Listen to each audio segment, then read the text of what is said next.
Well, finishing off my night, certainly didn't get off to the way we thought it would. I had a great morning training the horses here, going with the babies. Really happy with what I've seen so far. We're going to train Park Slope tomorrow. And then on Friday, we're going to train up Collector and Kenobi. Kenobi should be ready to go next week. I think Collector might need one more week. We'll see. We'll see how it goes. But very happy with what I've seen from all those horses so far. We had another horse, Miss Rocket Alley, come in from New York. A gentleman had sent the mare up here to race, and she's getting back into shape, getting back into racing shape. Also, just jogging this week. We'll start training her next week. So happy with her also. So 4 new race horses to race here on the docket coming up.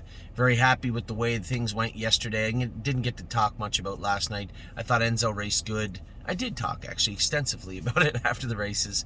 Thought he raced good. Pretty sure we'll know tomorrow. We'll either have confirmation of what I thought was right tomorrow with Enzo in regards to that liver count. A couple of horses with high livers we're going to work very hard on over the next week or two here at the stable, but things are rolling along pretty good. Enzo was 4th, raced decent. Gandalf the Black just picked off and raced very, very good also.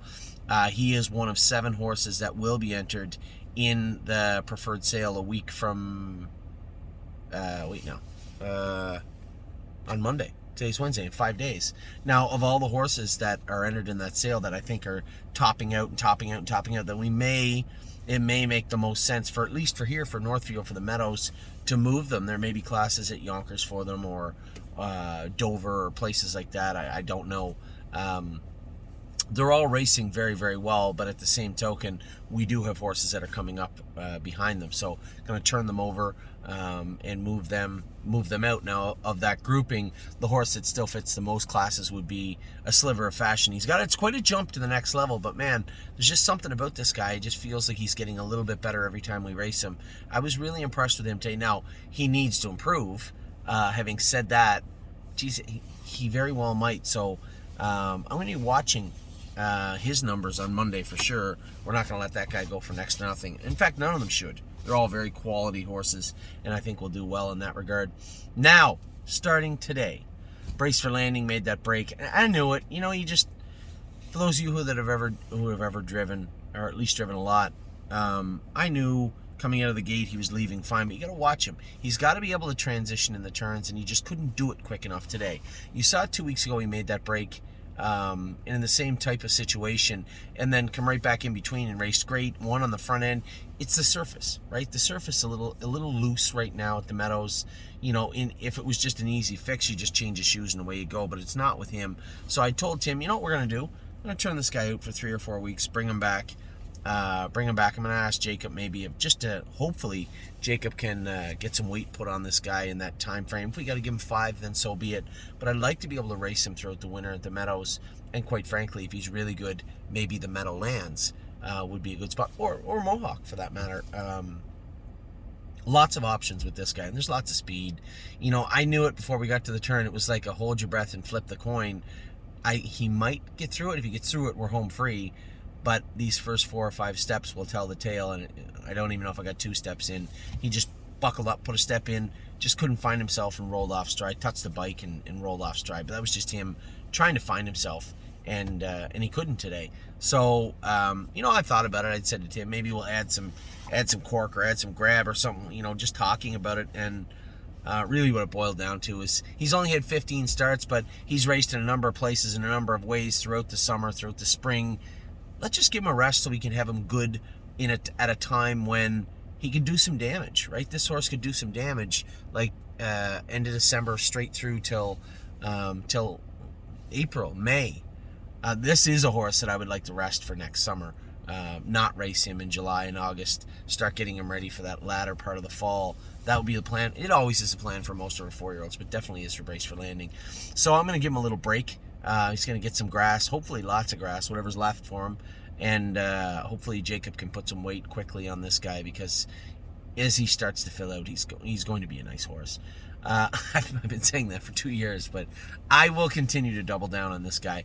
Atlas Hanover got his act together today, was kind of given a gift in the last turn. I don't really know what went on there. The guy moved out of the 2-hole and then immediately backed up. I was really happy to see that, and really happy to see Atlas Hanover win. You know, somebody said, well, he's got that win. Do you think we could maybe sell him? When you look at his entire body of work, last 10 or 12 starts, there's just not enough there to say, this is a horse that I want in my burn. So let's use this win to move forward. He was in the numbers of 4,500 today. He only moves up to the numbers of 6, I believe. So he should be able to do well also. And that's his trip, right? I told you guys, leave, sit, sprint down the lane. That's him. That's Atlas Hanover in a nutshell. And it worked out really well today. Brett drove the horse great, and he raced great. We came to Northfield. Now, Fish, again, an outside post, and Steve had sent me a message and said, you see the condition on Fish's race? They literally let a horse in. Now, it didn't help anybody. The horse paid $210 to win. The horse sold for 70 or 80,000, I think, last week. At least high 60s on gate. They put it in, and they said also eligible, like stake wins don't count. Like the horse got like 7 wins and 150,000 made. It was ridiculous, to say the least. Surely in the state of New York you can find a better horse to put in the class than that horse. It was boggling to me. You know, if you're the race secretary, sure, you want to put classes together, but you don't want chalks. This horse could have been barred from betting in this class. It was literally a walkover. And anyway, it just seemed odd to me. But Fish, draws 2, 3, 4 in that class. She's competitive as long as they don't, also eligible horses raced in the Hambletonian Oaks. Horses that raced in the elite lot. Maybe we can fly some over to race in the numbers of 2 or 3 or 4 at Yonkers. Anyway, she did the best she could. We'll see how she does over the next few weeks. Again, another one of her horses that is closing in on that $100,000 mark. Obviously, everybody that's in the ownership for a number of reasons, not just the sheer financial benefit of it, but would love to see this filly get to 100,000. For the breeding itself, I've said to Steve, I don't really care. I don't look at all the stake stuff that's written up, but when you see a mare with a decent mark on a half-mile track with 100,000 made, nice filly. So, our nice broodmare. So, I would like to see that. Now, we'll get to Northfield, because we had a great night at Northfield. Coupe de Ville, I gassed her on the front last week, and she got picked off. I had everything my own way, and Vernon Beachy moved his horse at the right time. If he had waited a little bit longer, I don't think he would have beaten me. So he moved his horse at the right time and picked her off. She was fighting back at the wire, but his horse raced well. So beaten fair and square. But again, this is 7 starts in a row. I think she has 4 wins, 3 seconds in 7 starts. Has had just a fantastic run the latter part of the summer into the fall. She is in the sale, and listen, I hope I'm not giving her away. I mean, it's not like, I guess Coop's done. No, if I have to, we'll finish off her wins here, and she can go to Dayton and race there, and then we'll see. But I'm still not going to give a quality mare away. This is Globetrotting's full sister, and a really, really nice filly. She should go to a breeding farm. She should be bred to a nice sire. I'd love to see a breeding farm pick this filly up, because she is a legit nice filly. So we'll see, I suppose, what happens next Monday. Halakai, she raced great. Obviously, when Greg came out in front of me, he stopped my momentum and then immediately made a break in front of me, which really just screwed me up after that. I'm a solid second otherwise, coming off a week where she was legit sick. She was scratched because she had high temperature, lots of mucus, and we had to scratch her. So, that takes away a week. Plus, you can't train them too hard coming off that virus. I think if we draw in a favorable position in the final next week, she'll give Beaver's horse a run for her money. I'm certain she will. She was very, very good today. Really, really good. Divine Zet was good. Couldn't figure out what the hell she did down the backstretch. You watch the video, just watch down the backstretch. She almost made a break. The Buxton underneath broke and kind of wrapped around her leg just for a second, and she got all out of gear, kept trotting, and trotted right through the wire. And Jason said, can she do in the next class up? I don't know. She feels like she has speed. She doesn't have a great appetite. We have to get her appetite up and get some weight on her. She's definitely feeling good. She finished off her work well tonight.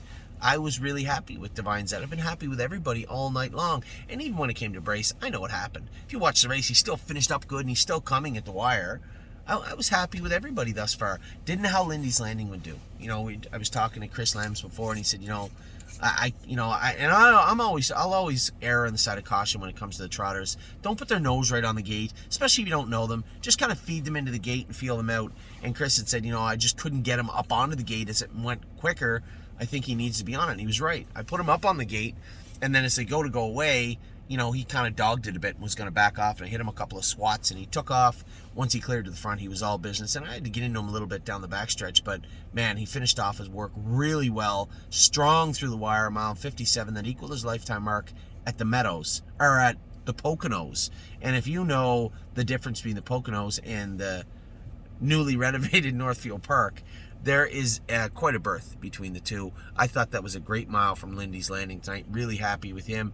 And then a sliver of fashion. Although he finished 5th, I thought he showed me as much improvement as anybody has shown in a while. This horse looks better, feels better, is smarter on the track. And I didn't realize it until I watched the replay. He's only beat maybe a length, 2 lengths, 2.5 at the most, I think, in a mile, a good mile, and closing hard on the end of it. So, of all the horses we'll have in that sale next Monday, this guy's actually maybe the one that I'm going to be watching the closest, because I still think there is something there. He does have to jump up. He has to go from being a solid 58 trotter to somewhere in the latter parts of 56 and a piece 57.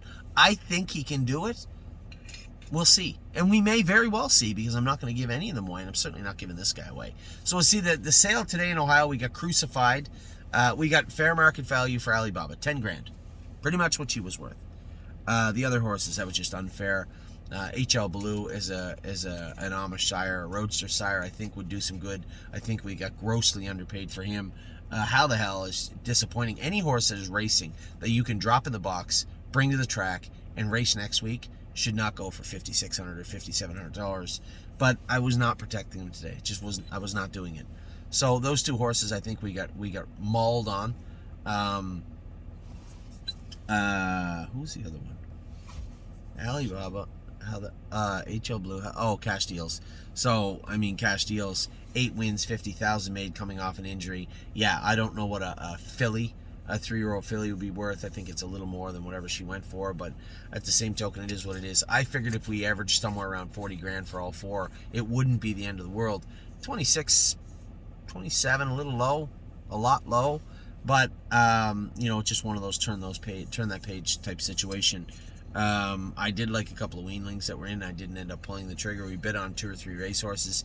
Didn't get those. But we do have our eyes on a couple coming up real soon. And, of course, we'll all get to see what's on the preferred site on Monday. I'm sure there'll be some horses jump on there. Because, truthfully, there wasn't a ton. There was horses for sale, but they went extraordinarily high. I can't imagine they were worth that. Not in my mind, anyway. Kenobi, I thought, was the top end of fair market, which was fine. The same as Collector. I thought that both those horses were good. Collector maybe a little lower. Thought we got maybe a bargain on him. But Kenobi was exactly what we needed him to be. He fits that. He fits that class. Actually, he fits the class that Brace for Landing was in today. So that also was timely. So we'll look to race him next Thursday at the Meadows, first start. And then we'll see where we go with him. There's a number of places we can go with this guy. A lot of avenues opening up. I see they're starting to fill claimers at Mohawk also. Apparently they don't want to fill a White Tigers class. That was pretty frustrating to see him not get in this week. I don't know what we're going to do. I don't know what our options are, and we're going to have to see how this plays out over the next week or two. But they're really starting to force our hand. I don't mind sending horses to Mohawk and racing horses at Mohawk, but if we're not going to race, then... and I'm not... Now, somebody said, well, just race him in the open. Absolutely, 1,000% not going to do that. And that annoys me to no end. To say, well, we'll just race him at 7 trillion to 1 and hope that he doesn't get his face bashed in. That is a wasted start behind the gate. Horse got 24, 25 starts this year, something like that. I'm not going to waste another start getting fed to the likes of Fashion Frenzy and that Loco horse. No, I'm sorry. He is not in the same class as him, and I'm not racing him. It's not going to happen. So I'll tell you right now, if they don't fill a class for him next week, you might very well see him just end up at the Meadows or somewhere, and that'll be that. Because I'm not going to sit there. I want to see White Tiger race at Mohawk. I want to see him trotting 51. I want to see him race in the Open at winter, in the wintertime when those horses aren't there. Because truthfully, the Open in the winter is more or less a preferred handicap. It's not quite an open trot, right? A free-for-all trot. The Fashion Frenzy's not there. The Fellows' horse isn't there. The Loco horse isn't there. Those horses aren't there. And you can't beat them. So, it's not going to happen. For those of you out there that are thinking, well, we'll just race him in there anyway. Absolutely. I'm trying to tone it down, but absolutely 100% not going to happen. So, we'll see what takes place with on the front of the Tiger. we'll see. Tomorrow, really excited about tomorrow. Got a stack crew tomorrow. Stay close, dropping back into that classy 1-2 starts back, I believe. Think of Galaxies, like 4-1 in the open, but in a good spot. Didn't get to race last week, but she's had a pretty strong docket throughout the summer, and I know Tim will have her tight, so we'll see how she races tomorrow. Cupid Express is in a good spot. She is in the sale next week, so this will likely be it for her with us. Absolute Euphoria makes her first start in Pennsylvania tomorrow. She trained great here the other day, so I think she'll be good also. So that is what's up tomorrow. That's what took place today. A lot going on still at the stable as we continue to transition into the latter part of the fall and then next the winter racing schedule. Now, I've had a number of people also message me and say, Anthony, a number of these shares of horses that were supposed to be sold that are popping up. Well, what happened this time of year is, all the people messaging me saying, Anthony, I had bought 10 shares of Aunt Lily, but I only need 5 of them, and I want to buy shares into one of the horses you bought in Harrisburg. Can I give them back to you? I can't always do that. But when it comes to shares like of Aunt Lily or the Chap horse or the Princess filly, well, of course, those horses are going to sell it right away. But I just can't take shares on that I'm going to carry. I can't do it right now, right? It's a bad time of year to be carrying anything financial with a red ink attached to it. So that is what's going on right now. I'm really happy with the way the shares have been selling. I do appreciate everybody and everything that you're doing and buying them up. Really happy with the way the horses are going. I do. Come on. I will have Dr. Latessa do that video for you. I tried to get him tonight. I couldn't, but I will try and get him tomorrow morning. So with that, I'll let you go. I hope you had a wonderful day. We had a great day at the office. Had that bugger of a break from Brace, a win with Coupe de Ville, a third with Halakai, a win with Zeth, a win with Lindy's Landing. Fish, I don't know what she finished, 5th or 6th. And Sliver of Fashion was a really good 5th. So a great night at the office. So with that, I'll let you go. Have a great day tomorrow. I'm sure we'll talk tomorrow at some point. Take care.